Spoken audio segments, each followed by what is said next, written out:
STN, bienvenue à bord. Doing his best to get you there on time. This is In Transit on the Elias Mako Show, CJAD 800. In just a moment, In Transit, we'll take a look at Montreal's aerospace industry. Before we do that, I need to give you this update on the U.S. elections because officials in Georgia just provided the media with an update. And this just in from the state of Georgia, the state is headed towards a recount. Under state law, races that are as close as this one have to go to recount, and that is the case in Georgia. So if you were looking to get a definitive answer from Georgia today, not going to happen. The state of Georgia is headed towards a recount. We will have more updates, and as soon as we know something, you will know something when it comes to the Joe Biden-Donald Trump presidential race. Let's get back to In Transit now and talk about Montreal's aerospace industry. They need some help, and they need it now. Suzanne Benoit is president and CEO of Aéro Montreal. Suzanne, thank you so much for coming on the show. My pleasure. Good morning. So how has it been for Montreal's aerospace industry since March?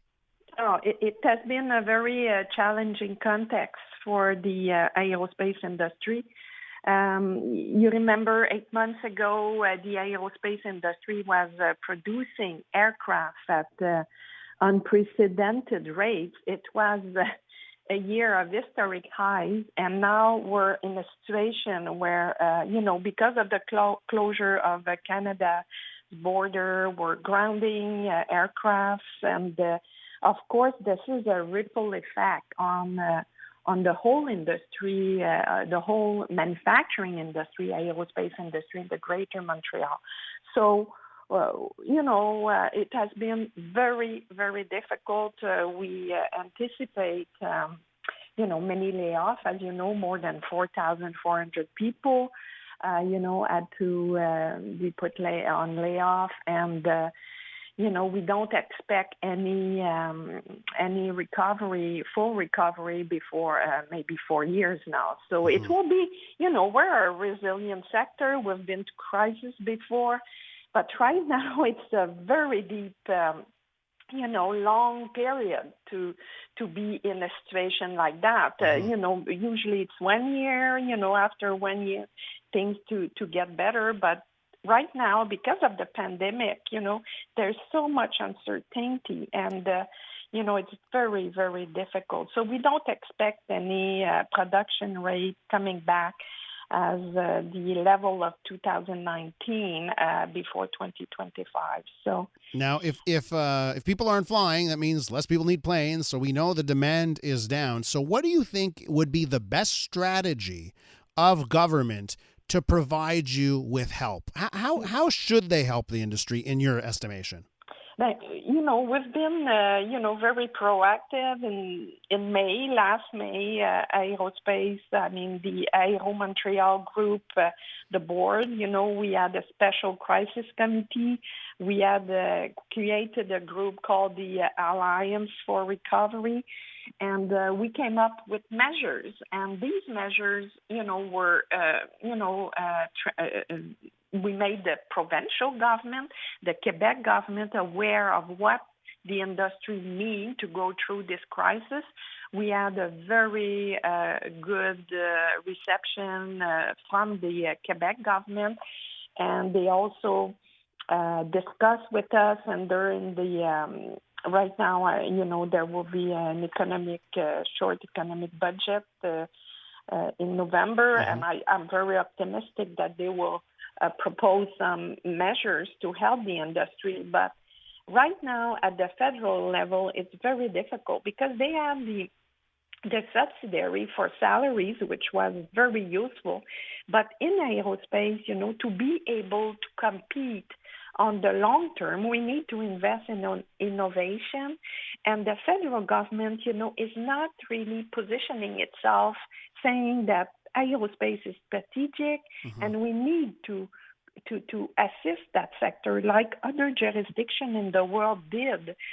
Back in June, we saw France announcing, 15 billion euros for the aerospace industry, for the airlines. So we don't have this commitment here in Canada, and this is very unfortunate because every day that we don't work at developing new product, new technology, we're losing ground compared to our competitors. So you just brought up innovation. You brought up new products. We're with Suzanne Benoit, by the way, President and CEO of Aéro Montréal. Should that be the focus? Since planes aren't flying, should the focus right now being on making sure when planes fly, when we're starting to produce airplanes, that the technology is just next level?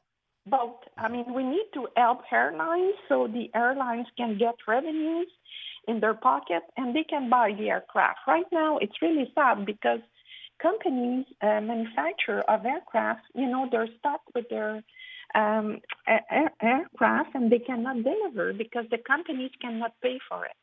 So this is a ripple effect, as I mentioned. So if the airlines don't have the money to pay for the aircraft manufacturers will have to slow down the production line, and the whole supply chain, the smaller firms, the medium-sized firm will be obliged to reduce their production rate also.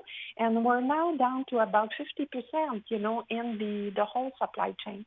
So imagine all the jobs that are, in en péril, as we say in French. They're in peril, yeah. Yeah, exactly.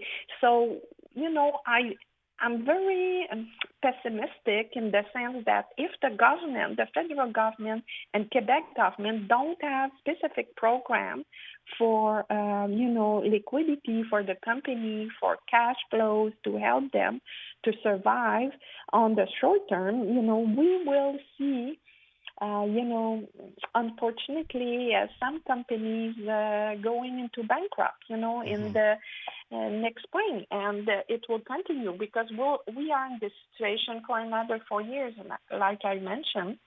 And the danger is that those companies, foreign companies, subsidiaries established here in Montreal, they have big mandates in innovation and production, and, their headquarters are located somewhere else in the world, and everybody is trying to protect their industry. So the danger, if the Canadian government is not clearly committing in itself to the aerospace industry, there's no clear message given to those companies, so they will repatriate this production in their country. Suzanne, and this is very sad.